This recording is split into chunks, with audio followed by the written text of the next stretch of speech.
সবাই কেমন আছেন? আজকে আপনাদের জন্য নিয়ে এসেছি তেহেরি রান্না। আর এই রান্নাটি আমার হাসব্যান্ড করেছে।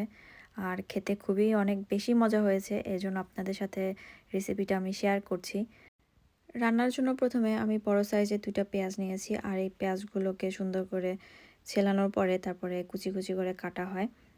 আর কুচি করে কাটানোর পরে এখানে পাত্রে পেঁয়াজ, তারপরে এলাচ, দারচিনি, তেজপাতা, লং এখানে রাখা হয়। এরপরে মাংসগুলোকে টুকরো করে কাটা হয়। এখানে ১.৫ কেজি মাংস আছে। তারপরে মাংসটাকে পরিষ্কার করে ধোয়া হয়।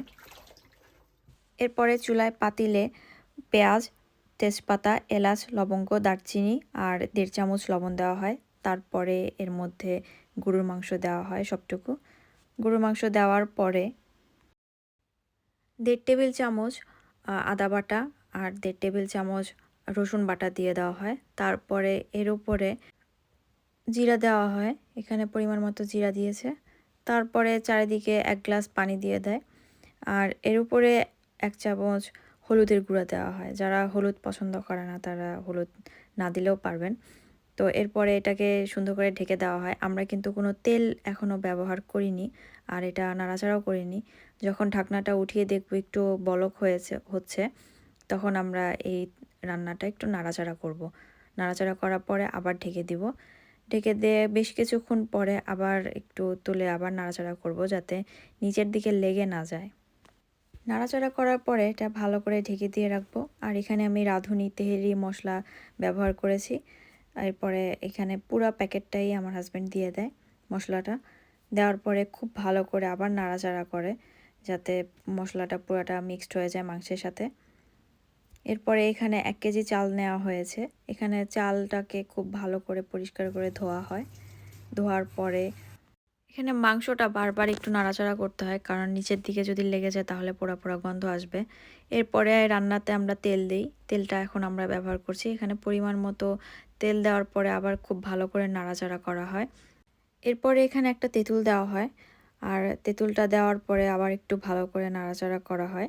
আর মাংসটা প্রায় কষা কষা হয়ে গেছে। এর মধ্যে এখন এখানে ২ টেবিল চামচ গুঁড়া দুধ দেওয়া হয়। এই গুঁড়া দুধটা দিলে কালারটা অনেক সুন্দর আসবে আর খেতে অনেক বেশি মজা লাগবে। অনেকে টক দই দেয়, তো আমি এখানে গুঁড়া দুধ ব্যবহার করেছি। এরপরে এখানে কাঁচামরিচ দেওয়া হলো। কাঁচামরিচ দেওয়ার পরে এখানে চাল যে ধুয়ে রাখা ছিল সেই চালটা এখানে সবটুকু চাল দিয়ে দেওয়া হয়। চাল দেওয়ার পরে খুব ভালো করে আবার নাড়াচাড়া করে পুরাটা মিশিয়ে ফেলা হয়, পুরা মিশ্রণটা মাংস আর চাল। এরপরে এর মধ্যে আমি গরম পানি করে রেখেছিলাম, সেই গরম পানিটা দেওয়া হয় পরিমাণ মতো। মাপটা হলো এতটুক, চালের উপর থেকে এতটুক পানি থাকতে হবে। এই যে এখন আমরা এটা ঢেকে দিব। আমরা ঢেকে হালকা আঁচে এটাকে রেখে দিব এভাবে।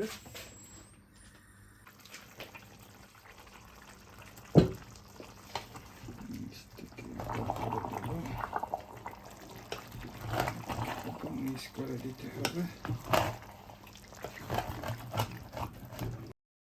আর এটা খুব ভালো করে নাড়াচাড়া করতে হবে যাতে লেগে না যায়। সামান্য একটু ঘি করে দিয়ে দিব।